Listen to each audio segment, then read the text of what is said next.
तो जो आपका चैप्टर नंबर 6 है, this is basically about the accounting policies. Accounting policies होती क्या है और हमने अकाउंटिंग पॉलिसीज किस बेसिस पर सिलेक्ट करनी होती हैं, हमें वो इसमें समझना है।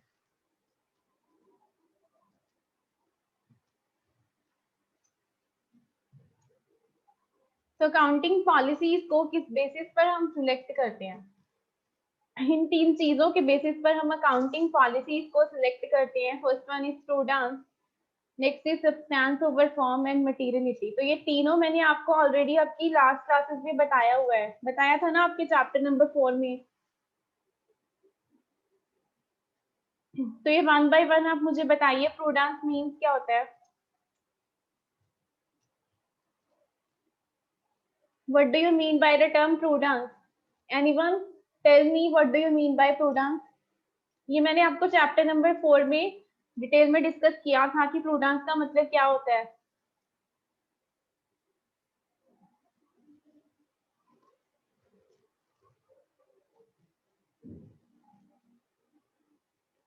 प्रूडेंस मीन्स हम ऑलवेज जो है अपनी एक्सपेंसेस को रिकॉग्नाइज कर लेते हैं, बट इनकम को कब रिकॉग्नाइज करते हैं? जब वो एक्चुअल में रियलाइज हो जाती है। तो ये हमारा प्रूडेंस कंसेप्ट कहता है कि आप एक्सपेंसेस को, अपने लॉसेस को रिकॉग्नाइज कर सकते हो अपनी फाइनेंशियल स्टेटमेंट में, बट आपके जो इनकम्स हैं, गेन्स हैं, उनको आप रिकॉग्नाइज कब करोगे? जब वो एक्चुअल में रियलाइज हो जाएंगे, only then you can recognise that. तो नेक्स्ट है हमारा सब्सटेंस ओवर फॉर्म। तो सब्सटेंस ओवर फॉर्म क्या कहता है कि हमें सब्सटेंस पे जो है ध्यान देना चाहिए, not merely the legal form. तो इसलिए सब्सटेंस ओवर फॉर्म जो है वो इम्पोर्टेंट है कि हमें ट्रांजेक्शन को क्या है, बेसिकली सब्सटेंस को देखना चाहिए, not merely the legal form. जैसे मैंने एग्जांपल दी थी आपको कि आपके पास मिस्टर ए है और मिस्टर बी है। मिस्टर ए ने अपनी प्रॉपर्टी मिस्टर बी के नाम पे ट्रांसफर कर दी, बट उसकी लीगल फॉर्मेलिटीज अभी तक कंप्लीट नहीं हुई। ड्यू टू दैट वो मिस्टर ए के नाम पर ही है, क्योंकि उसकी लीगल जो डीड एग्जीक्यूशन है वो अभी तक इनकम्प्लीट है। बाकी सब जो है उसके राइट्स, उसकी लाइबिलिटी, सब कुछ उसने बी को ट्रांसफर कर दिया उस प्रॉपर्टी से रिलेटेड। तो हमें सब्सटेंस को ध्यान में रखते हुए उस प्रॉपर्टी को मिस्टर बी की बुक्स में दिखाना है, ना कि मिस्टर ए की बुक्स में। तो ये हमारा होता है substance over form. I hope this is clear to all.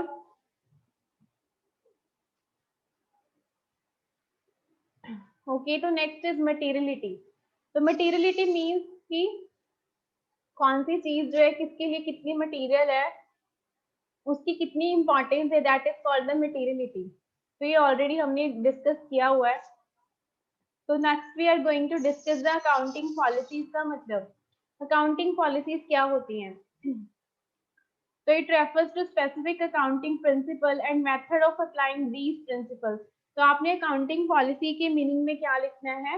It means specific accounting principal, इसको आपने हाईलाइटेड जो है ये आपको ध्यान से लिखना है, and method of applying these principle. Specific accounting principles होना और उसको अप्लाई करने का method adopted by the enterprise in the preparation presentation of financial statement। like depreciation की बात करते हैं, तो depreciation is your accounting policy।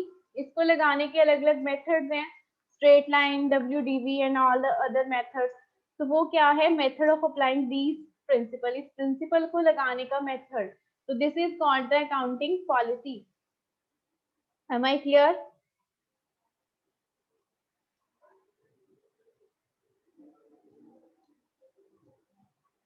क्या? तो यहाँ पर है, उन्होंने अकाउंटिंग पॉलिसीज की एग्जांपल दी हुई है। The areas wherein different accounting policies are frequently encountered can be given as। कौन कौन सी एरियाज में हम अलग अलग अकाउंटिंग पॉलिसीज को लगाते हैं, अप्लाई करते हैं? कौन कौन से एरियाज हैं? वैल्यूएशन ऑफ इन्वेंट्री में जो हमारी स्टॉक की वैल्यूएशन है वो हम कैसे करते हैं? पोस्ट और market price which ever is less. तो ये हम आपके इन्वेंट्री वैल्यूएशन के चैप्टर में भी डिटेल में डिस्कस करेंगे। वैल्यूएशन ऑफ इन्वेस्टमेंट के केस में ये हमारा अकाउंटिंग स्टैंडर्ड 13 लगता है इसमें। कि वैल्यूएशन ऑफ इन्वेस्टमेंट हमने कैसे करनी है। तो ये हमारी बेसिकली अकाउंटिंग पॉलिसीज की एग्जांपल्स हैं कि इस चीजों में हम अलग अलग मेथड्स लगा सकते हैं। जैसे आपको डेप्रिसिएशन के बारे में तो पता ही है, स्ट्रेट लाइन मेथड भी लगा सकते हो, WDV भी लगा सकते हो,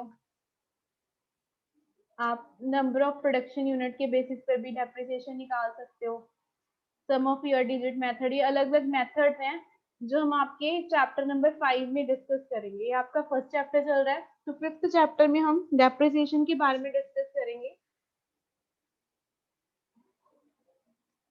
तो ये उन्होंने अकाउंटिंग पॉलिसीज का मीनिंग क्लियर किया और उसकी एग्जांपल्स हैं कि वैल्यूएशन ऑफ इन्वेंट्री के केस में लगाते हैं, वैल्यूएशन ऑफ इन्वेस्टमेंट के केस में, और आप ये भी डेप्रिसिएशन भी इसमें ऐड ऑन कर सकते हो। वैल्यूएशन ऑफ डेप्रिसिएशन जो है ना, डेप्रिसिएशन की कैलकुलेशन, तो this is also the accounting policy. तो नेक्स्ट है सिलेक्शन ऑफ अकाउंटिंग पॉलिसी। कि हम अकाउंटिंग पॉलिसी को सिलेक्ट करते हुए क्या क्या चीजों को कंसीडर करते हैं। The choice of accounting policy is important. Policy decisions which affect the performance measurement as well as financial position of business entity. तो अकाउंटिंग पॉलिसी की चॉइस है वो इम्पॉर्टेंट है, क्योंकि इससे हमारे बिजनेस की परफॉर्मेंस भी इफेक्ट होती है और फाइनेंशियल पोजीशन पे भी इम्पैक्ट पड़ता है। तो इसीलिए हमें सही अकाउंटिंग पॉलिसी की चॉइस करनी बहुत जरूरी है कि हमें कौन सा मेथड लगाना चाहिए अपनी बुक्स में, वो हमें ध्यान से सिलेक्ट करना चाहिए।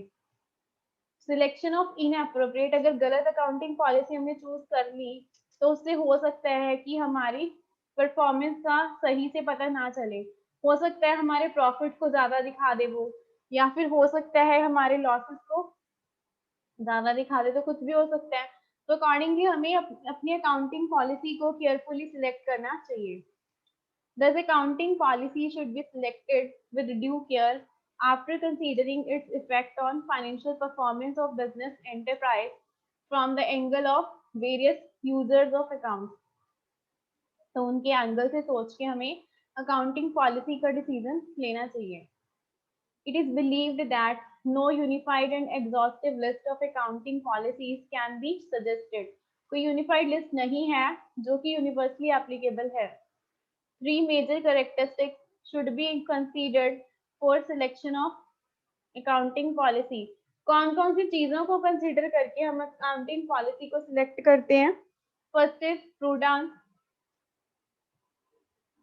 Next is substance over form, and third one is materiality. तो प्रूडेंस के बेसिस पे, substance over form, and third one is materiality.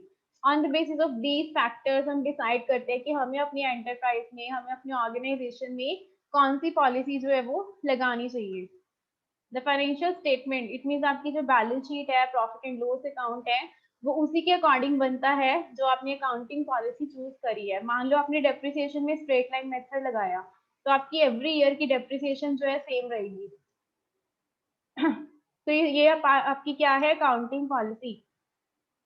जहां पर अकाउंटिंग पॉलिसीज हम सिलेक्ट करते हैं तो वो कौन कौन सी एरियाज होती हैं, लाइक इन्वेंट्री है, इन्वेस्टमेंट है। तो ऊपर वाली एग्जांपल दी है इन्होंने कि इन्वेंट्री के केस में हमें कौन कौन सी चीजों में पॉलिसी लगानी होती है, रॉ मटेरियल के केस में, वर्क इन प्रोग्रेस के केस में, फिनिश्ड गुड्स के केस में अगर आप मैन्युफैक्चरिंग कंसर्न हो तो, और बाय प्रोडक्ट्स भी होते हैं ना जो उसके साथ में प्रोडक्ट्स बन जाते हैं। तो this is what inventory valuation के लिए पॉलिसी। तो नेक्स्ट है चेंज इन अकाउंटिंग पॉलिसी। अब तक हमने सीखा कि सिलेक्शन ऑफ अकाउंटिंग पॉलिसी को ध्यान से कंसीडर करना चाहिए, तो उसको सिलेक्ट करते हुए हमें कौन कौन से फैक्टर्स को ध्यान में रखना चाहिए। आई होप यहाँ तक सबको क्लियर है।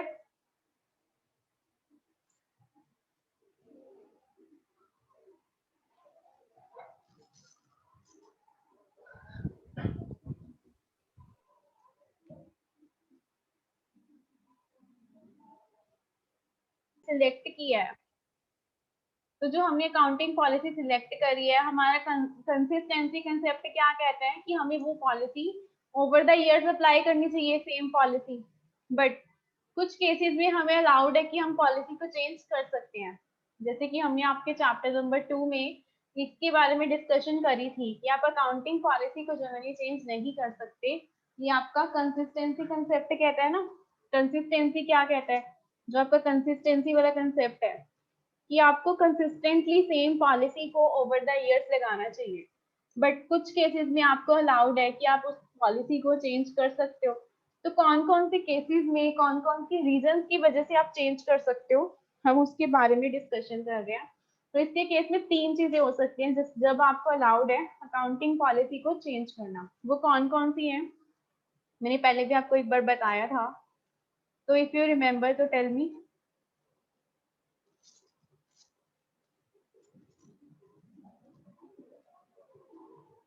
अकाउंटिंग स्टैंडर्ड्स के अकॉर्डिंग,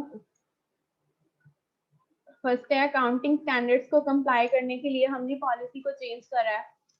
सेकंड है better presentation of financial statement के लिए।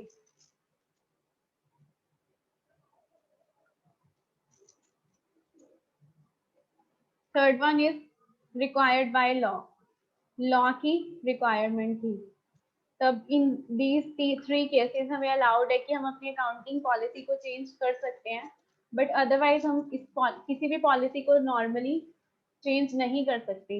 ये भी हर ईयर की बात नहीं है, सिर्फ एक बार ही चेंज कर सकते हैं, ऐसे नहीं कि आप एवरी ईयर इन रीजन की वजह से चेंज करी जा रहे हो करी जा रहे हो। तो ये आपको चेंज करना अलाउड है, बट ओनली वन टाइम। ऐसे नहीं कि बार बार आप हर साल पॉलिसी अलग अलग चेंज करी जा रहे हो, तो वो इन रीजन की वजह से होना चाहिए जो अगर चेंज कर भी रहे हो तो, अदरवाइज आपको पॉलिसी चेंज करना अलाउड नहीं है। तो चेंज इन पॉलिसी कौन सी कंडीशंस में होनी चाहिए? फर्स्ट वन है required by statute means law, law की रिक्वायरमेंट है तो आप चेंज कर सकते हो। सेकंड है appropriate presentation of financial statements के लिए, और थर्डली अकाउंटिंग स्टैंडर्ड के साथ कंप्लाई करने के लिए। चेंज ऑन अकाउंटिंग पॉलिसी, तो पॉलिसी चेंज करिए तो ऑब्वियसली उससे कुछ ना कुछ तो इम्पैक्ट पड़ा होगा, तो उसका इम्पैक्ट मटेरियल भी हो सकता है ना, बैलेंस शीट पे। हो सकता है आपकी डेप्रिसिएशन पहले हर साल 10,000 लग रही थी स्ट्रेट लाइन मेथड के अकॉर्डिंग, अब आपने WDV मेथड लगा लिया तो अकॉर्डिंगली आपकी डेप्रिसिएशन सिर्फ 7,000 रह गई, हो सकता है ज्यादा भी लग रही हो इसकी वजह से। तो ड्यू टू दैट जो आपकी डेप्रिसिएशन में डिफरेंस आया, तो उससे आपका प्रॉफिट भी तो इम्पैक्ट होगा ना, आपकी जो बैलेंस शीट है उससे भी इम्पैक्ट पड़ेगा। फॉर एग्जाम्पल डेप्रिसिएशन चेंज करिए, उन्होंने ये एग्जाम्पल दिया है, तो इससे हमें क्या है, इस इम्पैक्ट को भी हमें फाइनेंशियल स्टेटमेंट में डिस्क्लोज करना पड़ेगा। या फिर उन्होंने सेकेंड एग्जाम्पल दी है कि कॉस्ट फॉर्मूला यूज करा है इन्वेंट्री वैल्यूएशन के लिए, चेंज कर दिया वेटेड एवरेज टू फीफो। तो कॉस्ट में हमारे पास अलग अलग मेथड्स रहते हैं इन्वेंट्री वैल्यूएशन के। Weighted average method, weighted average तो आपको पता है ना कैसे निकालते हैं weighted average method, weighted average cost जैसे निकालते हैं ना, हम लेते हैं कॉस्ट, उसको वेट से साइन कर देते हैं, तो इसको मल्टीप्लाई करते हैं, जितना भी टोटल आ जाता है उसको डिवाइड करते हैं वेट के टोटल से, तो that will be your depreciation per annum. और हमारा जो लीफो और फीफो मेथड मैंने आपको ऑलरेडी बता ही दिया कि उसमें क्या हम कंसेप्ट फॉलो करते हैं। तो हमने वेटेड एवरेज से फीफो में शिफ्ट कर लिया, तो फीफो में स्विच किया तो ऑब्वियसली इंटरेस्ट जो है, तो उससे जो है इन्वेंट्री वैल्यूएशन पे इम्पैक्ट पड़ेगा, तो हमें वो भी डिस्क्लोज करना पड़ेगा। यहाँ पे थर्ड एग्जांपल है कि अगर इंटरेस्ट कैपिटलाइज कर दिया जो कि अर्लियर नहीं था, किसके केस में, इन्वेस्टमेंट के केस में, इन्वेस्टमेंट की वैल्यूएशन के केस में हमने इंटरेस्ट को क्या करा, इन्वेस्टमेंट में ऐड ऑन कर दिया, बट पहले हम ऐसा नहीं करते थे, तो इससे भी हमारे प्रॉफिट पे इम्पैक्ट पड़ेगा। पहले हम इसको क्या करते थे, P&L में एक्सपेंस डालते थे इंटरेस्ट का, जो हर साल इंटरेस्ट आ रहा है हम इसको इंटरेस्ट ऑन इन्वेस्टमेंट जो है इनकम डाल देते थे, बट अब क्या किया हमने, इन्वेस्टमेंट की कॉस्ट में ऐड कर लिया instead of disclosing it as a income, तो उससे हमारी इन्वेस्टमेंट की वैल्यू बढ़ गई, बट दूसरी ओर हमारे प्रॉफिट एंड लॉस का प्रॉफिट भी तो कम हो गया। तो इन दिस वे हमारी पॉलिसी चेंज करने की वजह से हमारे फाइनेंशियल स्टेटमेंट पे इम्पैक्ट पड़ता है।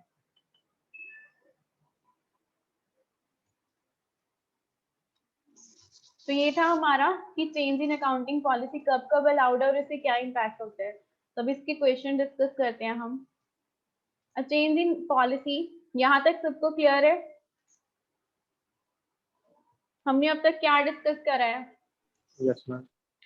हाँ जी, तो हमने डिस्कस क्या करा है, अकाउंटिंग पॉलिसीज होती क्या हैं। तो accounting policy means specific principles and method of applying these principles is called the accounting policy.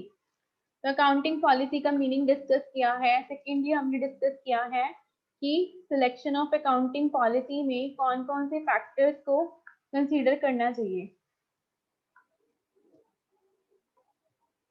तो सिलेक्शन ऑफ अकाउंटिंग पॉलिसी में हमें सब्सटेंस ओवर फॉर्म को कंसीडर करना चाहिए। सेकेंडली हमें प्रूडेंस को कंसीडर करना चाहिए एंड थर्डली हमें मटेरियलिटी को कंसीडर करना चाहिए।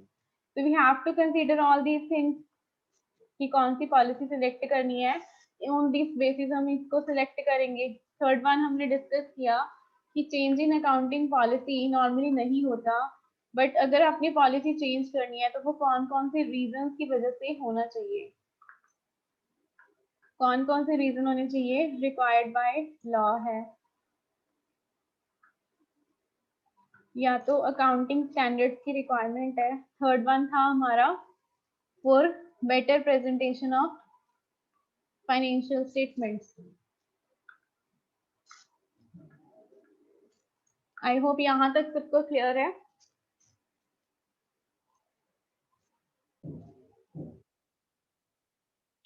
तो change in accounting policy is justified. तो चेंज इन अकाउंटिंग पॉलिसी कब जस्टिफाइड होता है, कब अलाउड है?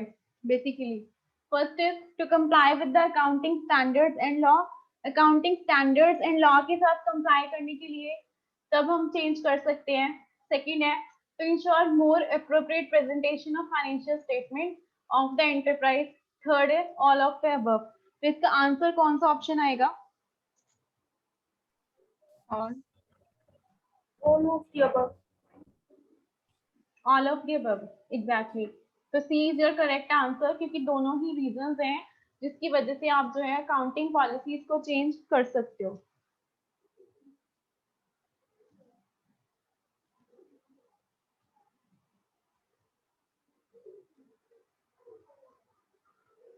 तो नेक्स्ट है हमारा accounting policy for inventory of Zeta Enterprises states that inventories are valued at lower of cost on weighted average basis or net realizable value. Which accounting principle is followed in adopting the above policy? हमने ये कौन सा principal लगाया है?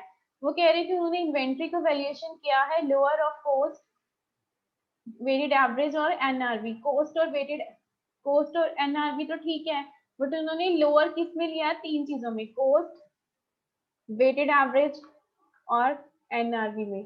तो कौन सा principal को उन्होंने जो है फॉलो किया है इस पॉलिसी को लगाने के लिए, बताइए।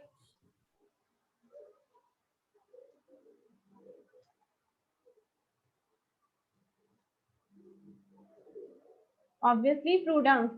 प्रूडेंस कहता है ना कि लॉस को कंसीडर करना चाहिए और वैल्यूएशन कैसे करनी चाहिए? लोअर ऑफ कॉस्ट और एनआरवी।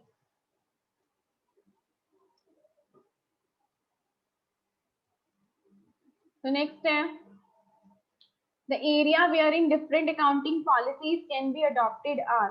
तो कौन कौन से एरिया में हम अलग अलग पॉलिसीज लगा सकते हैं? डेप्रिसिएशन के केस में, इन्वेंट्रीज के केस में, या फिर दोनों के केस में?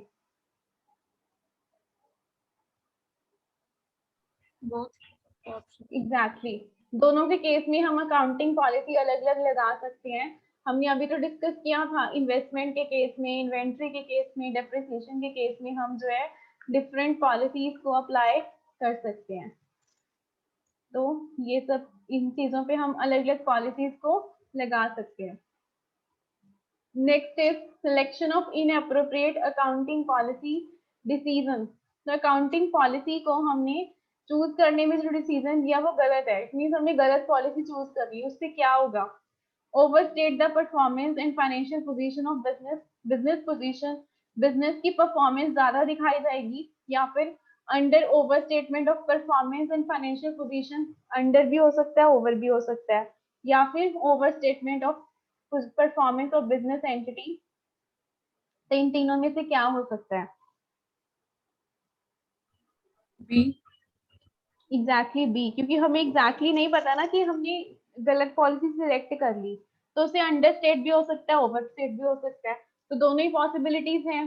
तो ऑप्शन नंबर बी है कि अंडरस्टेट और ओवरस्टेट, दोनों में से कुछ भी हो सकता है अगर हमने गलत पॉलिसी को सिलेक्ट किया है तो next is accounting policies refers to. Accounting policy का मीनिंग क्या पड़ा था? Specific accounting principles and method of applying those principles. तो यहाँ पर हमें आंसर मिल ही गया।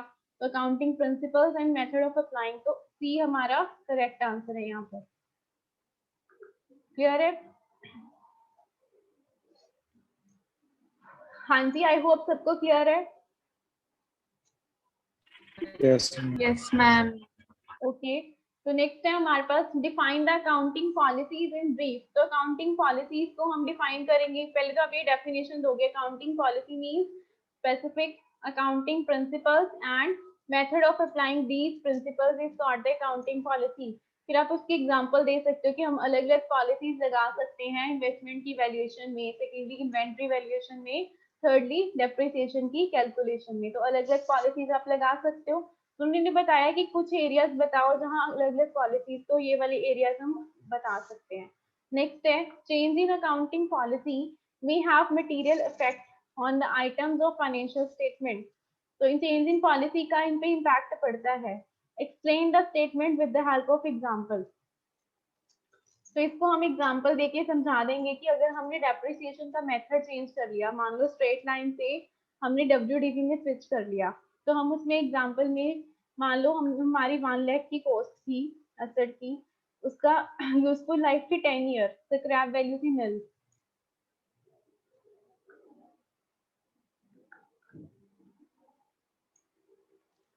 तो इन दैट केस हमारी पर एनम की डेप्रिसिएशन 10,000 आ गई according to the straight line method, 10,000 हर साल की।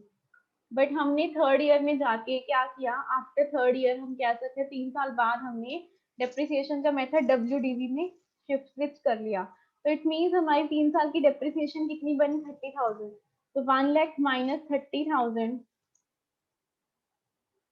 तो 70,000 रुपीज की आपकी WDV थी। तब आपने क्या किया, डेप्रिसिएशन का मेथड जो है चेंज करके आपने WDV लगा लिया। तो उसका रेट है 10% के रेट से, तो 7,000 की डेप्रिसिएशन बनी as per WDV method. But अगर आप स्ट्रेट लाइन मेथड लगाते तो 10,000 की डेप्रिसिएशन थी पर एनम की, तो अकॉर्डिंगली फोर्थ ईयर में भी 10,000 ही लगनी थी। तो अब क्योंकि चेंज इन मेथड हो गया, तो इसकी वजह से आपका प्रॉफिट ज्यादा आएगा, क्योंकि डेप्रिसिएशन आपका P&L में क्या होता है, एक्सपेंस होता है ना डेप्रिसिएशन। तो पहले हमें 10,000 लिखना था, अब चेंज इन पॉलिसी की वजह से 7,000 रह गया, तो प्रॉफिट क्या होगा, 3,000 से बढ़ जाएगा। तो हम ये एग्जांपल दे सकते हैं इसमें। I hope this is clear to all of you. तो ये हमारा चैप्टर फिनिश है। अभी हम नेक्स्ट चैप्टर स्टार्ट करने जा रहे हैं।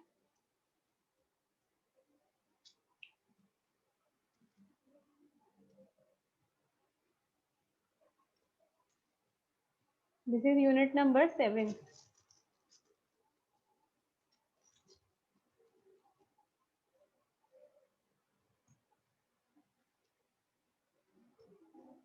क्या पड़ेगा मेजरमेंट, हमने किस चीज की मेजरमेंट करनी है, लाइक एम्प्लॉय कॉस्ट की मेजरमेंट करनी है, हमने उनको सैलरी देनी है, हमने देखना है कि किस एम्प्लॉय को कितनी सैलरी देनी चाहिए। नेक्स्ट है सिलेक्शन ऑफ स्टैंडर्ड और स्केल। तो उस मेजरमेंट के लिए कौन सा स्केल जो है वो सही रहेगा, उसका स्टैंडर्ड और स्केल।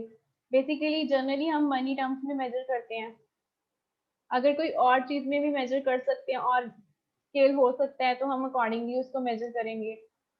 थर्ड है evaluation the dimensions of measurement, standard और स्केल। तो जो स्टैंडर्ड ऑफ मेजरमेंट है, स्केल क्या है, मनी, तो क्या उसके डायमेंशंस जो हैं वो एग्जैक्टली उसको मेजर कर पाते हैं जिस चीज को हम मेजर कर रहे हैं या नहीं। तो हमें इन चीजों को कंसीडर करना होगा मेजरमेंट करने से पहले। I hope I am clear to all. Next is valuation principles. तो वैल्यूएशन प्रिंसिपल्स में कौन कौन से तरीके की वैल्यूएशन की जाती है, हिस्टोरिकल कॉस्ट के बेसिस पर, current cost, realisable value and present value. तो हम 1 बाय 1 इन सबको डिस्कस करने वाले हैं। कि इनका मतलब क्या होता है वैल्यूएशन के केस में। हिस्टोरिकल कॉस्ट मतलब जो हमारी हमने कॉस्ट इंकर करी थी उस एसेट को या उस चीज को लेने की, एक्विजिशन कॉस्ट हम जो बोलते हैं। जैसे हमने 10 साल पहले एसेट खरीदा था तो उसको 10 लाख में एक्वायर किया था, तो उसकी हिस्टोरिकल कॉस्ट कितनी होगी? 10 लाख। तो this is the historical cost concept. Current cost means अगर वही एसेट हम आज खरीदते हैं तो वो हमें 20 लाख में मिलेगा, तो इस वैल्यू को क्या बोलते हैं? करंट कॉस्ट, की उसकी करंटली क्या वैल्यू है मार्केट में अगर हम उसी एसेट को करंटली खरीदते हैं तो।